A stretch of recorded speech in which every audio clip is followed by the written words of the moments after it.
Olá pessoal, graça e paz do Senhor Jesus seja com todos nós. Uma ótima sexta-feira para todos. Hoje é dia 1º de setembro de 2023. Seja muito bem-vindo ao nosso Imersão Bíblica, devocional diário de estudo das Sagradas Escrituras. E nesta sexta-feira nós vamos de Gênesis capítulo 20. E nós vamos falar aqui, o tema do devocional é a precisão de Deus. Deus é preciso para resolver um problema aqui, um problema que poderia se tornar muito grande, poderia comprometer os planos de Deus se Deus não tivesse intervido aqui nessa história toda.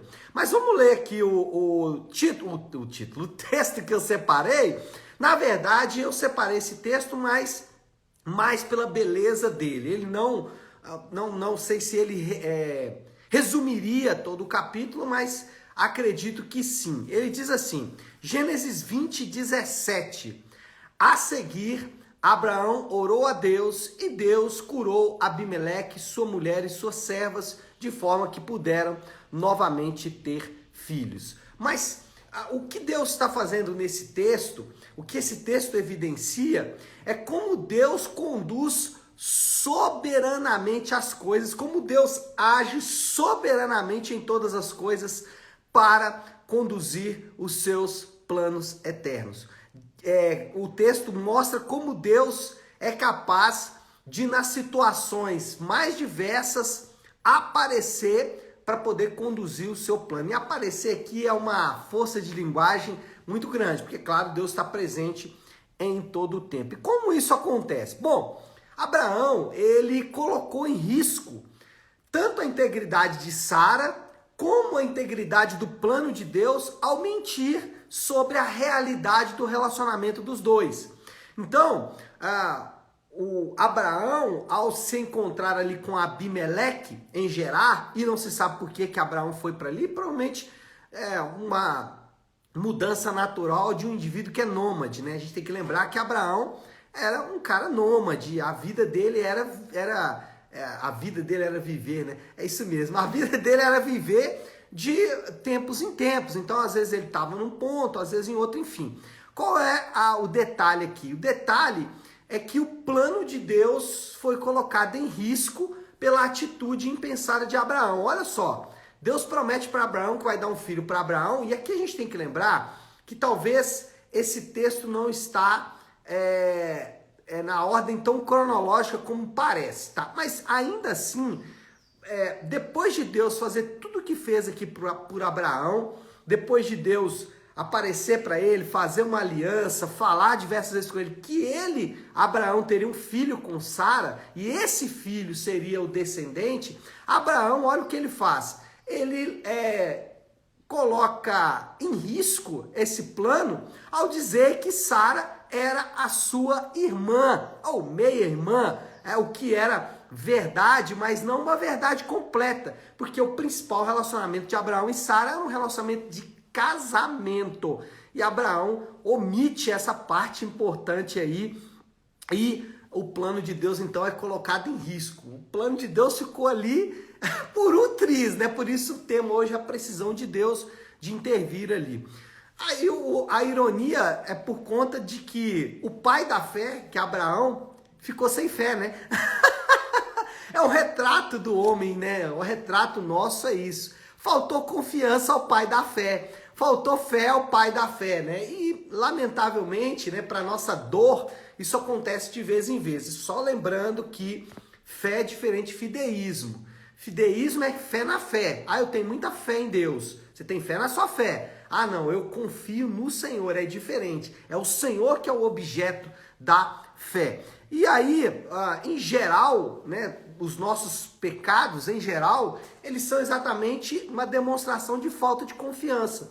Assim como no caso de Abraão, o pecado dele foi falta de confiança, em geral, todos os nossos pecados são resultado da falta de confiança em Deus. Passamos a confiar em outra coisa qualquer para nos trazer satisfação e alegria. Então deixamos de confiar que Deus é suficiente e passamos a confiar em outras coisas. Mas Deus não deixa a coisa assim, né? Deus, ele intervém de maneira decisiva para evitar que seus planos sejam frustrados. O que esse texto ele evidencia?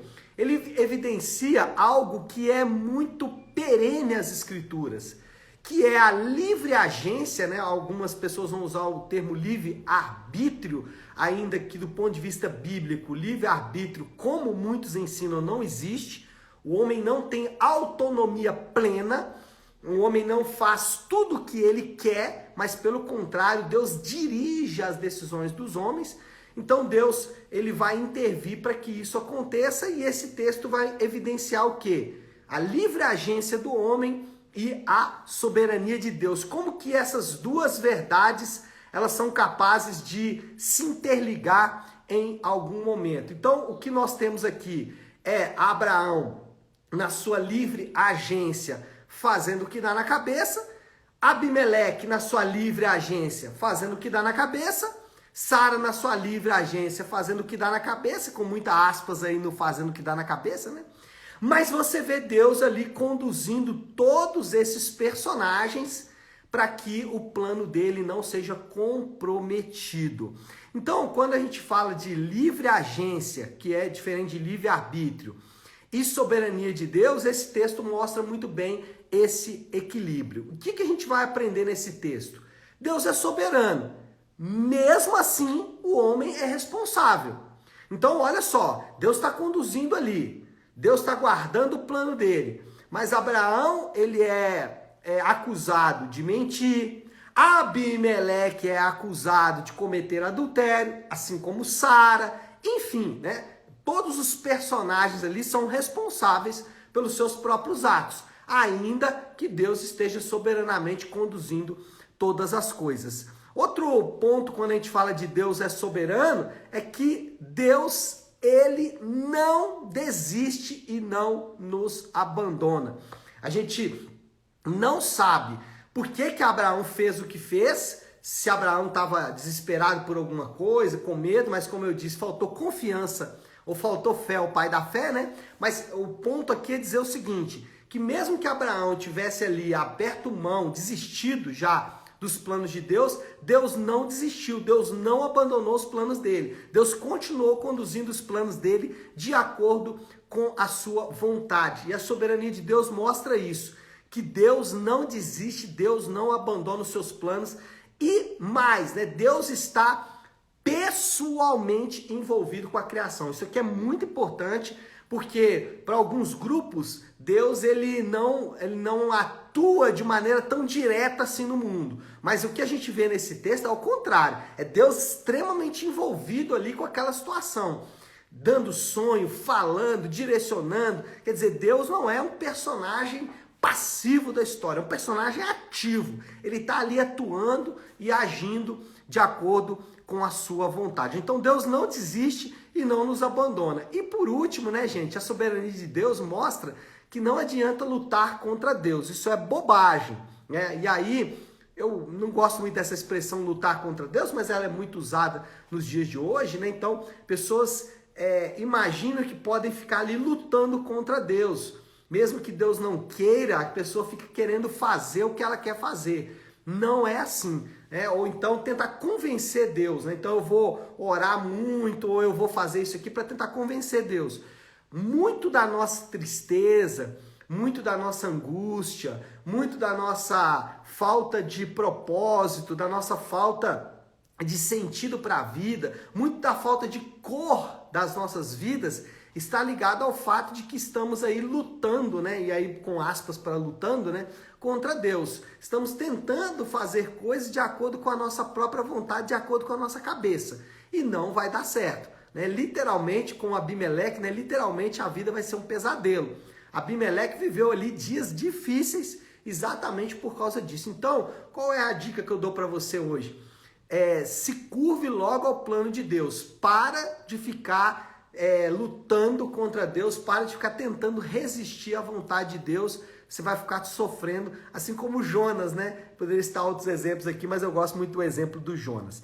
E por último aqui, Deus, ele usa Abraão para interceder pela vida de Abimeleque. Mais uma vez, o papel de intercessor de Abraão aparece, né, gente? Já apareceu lá com os moradores de Sodoma e Gomorra, agora aqui de novo. Olha só, a surpresa, né, a ironia do texto fica exatamente por conta do fato de Deus usar Abraão, mesmo depois do que ele fez. Cara, isso é um negócio inacreditável, né? Deus, o amor, a bondade, a misericórdia de Deus é um negócio que a gente fica assim meio chocado, né? Então, olha só, Abraão mentiu, Abraão colocou em risco o plano de Deus, Abraão colocou a mulher dele em risco, ou seja, fez tudo que ele podia fazer de errado. E no final, sabe o que Deus fala? Abimeleque, vai lá, pede a Abraão para orar por você.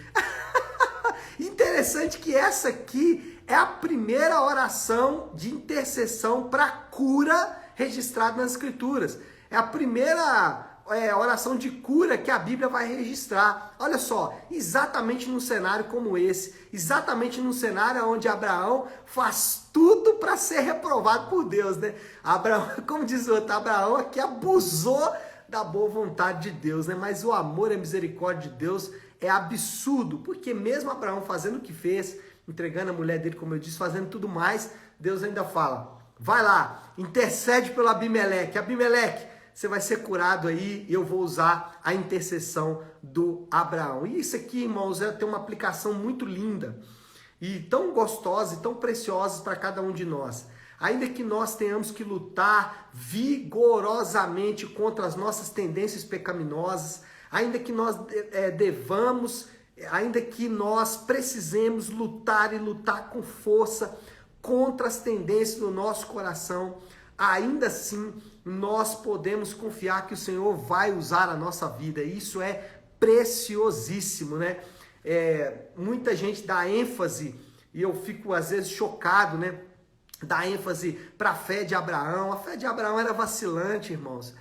Muita gente dá ênfase à capacidade de Moisés, Davi, todos os homens, eles vacilavam, eles erravam, eles pecavam, eles cometiam erros crassos, erros muito grandes, e Deus usava eles da mesma forma. Sabe o que eu aprendo? Que Deus só usa pecadores, até porque é a única matéria-prima que ele tem para usar, ou pelo menos que ele escolheu usar, né? Deus poderia usar os anjos, Deus poderia usar ele mesmo, mas Deus escolheu usar homens e mulheres como eu, como você, pecadores, para executar os planos dele nessa terra. Isso é glorioso, isso é maravilhoso. Essa história de Abraão, Sara, Abimeleque e Deus mostra exatamente esse amor de Deus em cuidar dos seus planos, em conduzir os seus planos de maneira soberana, em chamar na responsabilidade os errados, em dizer para os errados que estão errados, e ainda usar a vida desses que são errados, né, que são pecadores, para fazer os seus planos. Bom,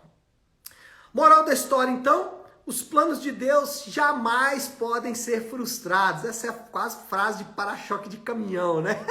É um bom provérbio, né? Mas é verdade. Os planos de Deus não podem ser frustrados e jamais serão frustrados. Deus, Deus conduz a história de acordo com a sua vontade perfeita.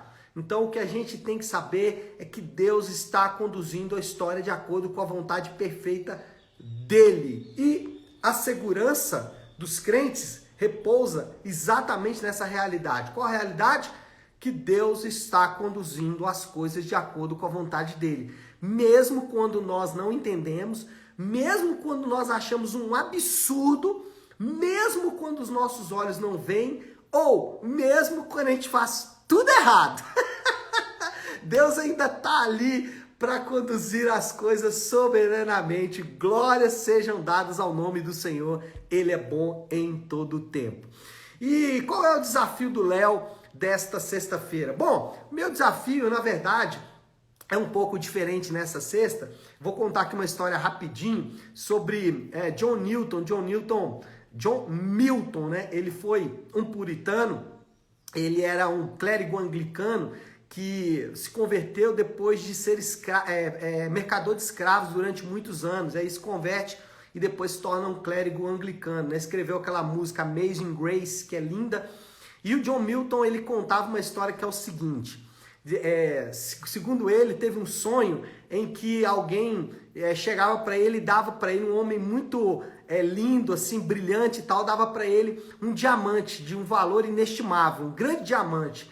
E aí, depois que esse homem vai embora, os amigos dele chegam, começam a apreciar aquela joia, mas começam a dizer, essa joia é falsa, joga ela fora. Pra que isso? Pra que você ficar guardando uma joia dessa? As pessoas vão te roubar, vão te violentar, podem te bater para roubar essa joia. Joga essa joia no mar, ela é muito valiosa, mas para você ela vai dar só problema. Essa joia não é verdadeira. Começam a falar, os amigos começam a falar para ele. E aí o que ele faz? Joga a joia de fato no mar. E aí a joia some no mar. Mas quando ele dá por si, volta a cena, quem está na frente dele? O homem, de novo, de branco, vestido brilhante e tal. Com o que na mão?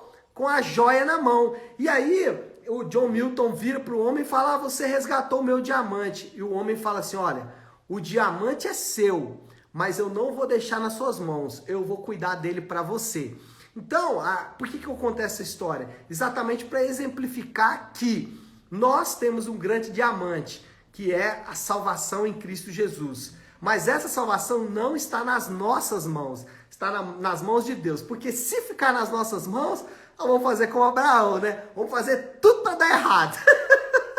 Porque essa é a natureza do homem, essa é a natureza dos indivíduos. E o Senhor Deus nos promete isso. Ele vai guardar o diamante por nós, ainda que vai nos responsabilizar caso os nossos erros e as nossas falhas apareçam nesse processo, e eles vão aparecer lamentavelmente. Certo, pessoal? Vamos orar? Vamos colocar tudo isso aí diante de Deus. Se você puder, então, pare aí um instante o que você está fazendo e vamos juntos buscar a Deus em oração. Lembrando sempre que a sexta-feira eu gosto de encerrar a semana de devocionais com a oração do Pai Nosso. Então vamos fazer isso?